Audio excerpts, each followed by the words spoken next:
ನೋಡ್ತೀನಿ ಸರ್. ಯಾರು ಇಷ್ಟ ಆಗ್ತಾರೆ? ಪ್ರತಾಪ್. ಏನಕ್ಕೆ ರೀ? ಅವ್ರು ಚೆನ್ನಾಗಿ ಗೇಮ್ ಮಾಡ್ತಾರೆ. ಅವ್ರ ಗೇಮ್ ಚೆನ್ನಾಗಿ ಗೊತ್ತಿದೆ. ಅವರು ಯಾರಿಗೂ ಬೈಯಲ್ಲ, ಯಾರಿಗೂ ಇನ್ಫ್ಲೂಯೆನ್ಸ್ ಮಾಡಲ್ಲ, ಚೆನ್ನಾಗಿ ಆಡ್ತಾರೆ ಅವರು. ನಿನ್ನೆ ಎಪಿಸೋಡ್ ನೋಡಿದ್ರ?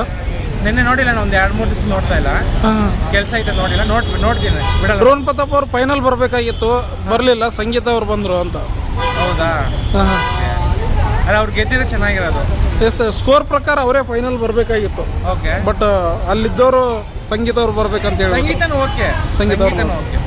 ಡ್ರೋನ್ ಪ್ರತಾಪ್ ಅವ್ರಿಗೆ ಓಟ್ ಬರೀ ಕಣ್ಣೀರಿಂದನೇ ಗಿಟ್ಟಿಸ್ಕೊಳ್ತಾ ಇದ್ದಾರೆ, ಅವರು ಸರಿಯಾಗಿ ಆಟಗಳನ್ನು ಆಡ್ತಾ ಇಲ್ಲ ಅನ್ನೋದು ಮಾತಿದೆ. ಆಟಗಳು ಆಡ್ತಾ ಇಲ್ಲ ಅಂದರೆ ಅವರು ಆಚೆ ಕಡೆಯಿಂದ ಬಂದಿರೋರು, ಫಿಲಿಮ್ ಇಂಡಸ್ಟ್ರಿಯಲ್ಲಿ ಇದು ಬಂದಿರಲ್ಲ. ಅವ್ರ ಟ್ಯಾಲೆಂಟ್ಗೆ ಚೆನ್ನಾಗಿ ಮಾಡಿದ್ದಾರೆ. ಸುದೀಪ್ ಸರ್ ಬಿಗ್ ಬಾಸ್ ಹೇಗೆ ನಡೆಸ್ತಾರೆ? ಚೆನ್ನಾಗಿ ನಡೆಸ್ತಾರೆ ಸರ್. ಅವ್ರ ಥರ ಬಿಗ್ ಬಾಸ್ ಯಾರು ನಡೆಸಲ್ಲ. ಇನ್ನೊಂದೇನಂದರೆ, ಈ ವರ್ಲ್ಡಲ್ಲೇ ಬಿಗ್ ಬಾಸ್ ಕರೆಕ್ಟಾಗಿ ಚೆನ್ನಾಗಿ ನಡೆಸೋದಂದರೆ ಸುದೀಪ್ ಸರ್ರೆ. ಸುದೀಪ್ ಸರ್ದ ನಾನು ಕಲಿತಾ ಇದ್ದೀನಿ, ಅವ್ರ ಸ್ಪೀಚ್ ಕಲಿತಾ ಇದ್ದೀನಿ. ಈಗ ವಿನಯ್ ಮತ್ತು ಕಾರ್ತಿಕ್ ಅವರು ಇದ್ದಾರಲ್ಲ, ಅವ್ರ ಬಗ್ಗೆ ಏನಂತೀರ?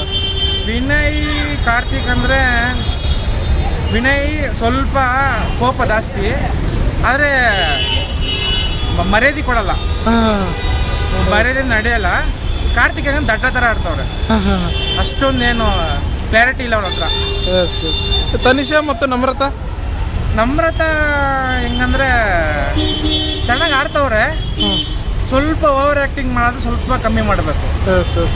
ತನಿಷಾ ಬಂದ್ಬಿಟ್ಟು ಚೆನ್ನಾಗಿ ಆಡ್ತವ್ರೆ, ಸ್ವಲ್ಪ ಸೌಂಡ್ ಜಾಸ್ತಿ. Sound party. ಈ ವಾರ ಎಲಿಮಿನೇಟ್ ಯಾರು ಆಗ್ತಾರಂತೀರ? ಈ ವಾರ ಯಾರ್ಯಾರು ಇದ್ದಾರೆ ನೋಡಿಲ್ಲ ನಾನು. ಸಂತು, ಪಂತು, ವಿನಯ್, ಕಾರ್ತಿಕ್, ನಮ್ರತ, ವರ್ತೂರ್ ಅವರು ಆಗ್ಬೋದು. Yes, thank you sir. ನಿಮ್ಮ ಓಟು? ನಮ್ಮ ಓಟು ಯಾವತ್ತು ಪ್ರತಾಪ್ ಇತ್ತು, ಸಂಗೀತಾಗೆ. ಸಂಗೀತ ಅವ್ರಿಗೆ ಥ್ಯಾಂಕ್ ಯು ಸರ್.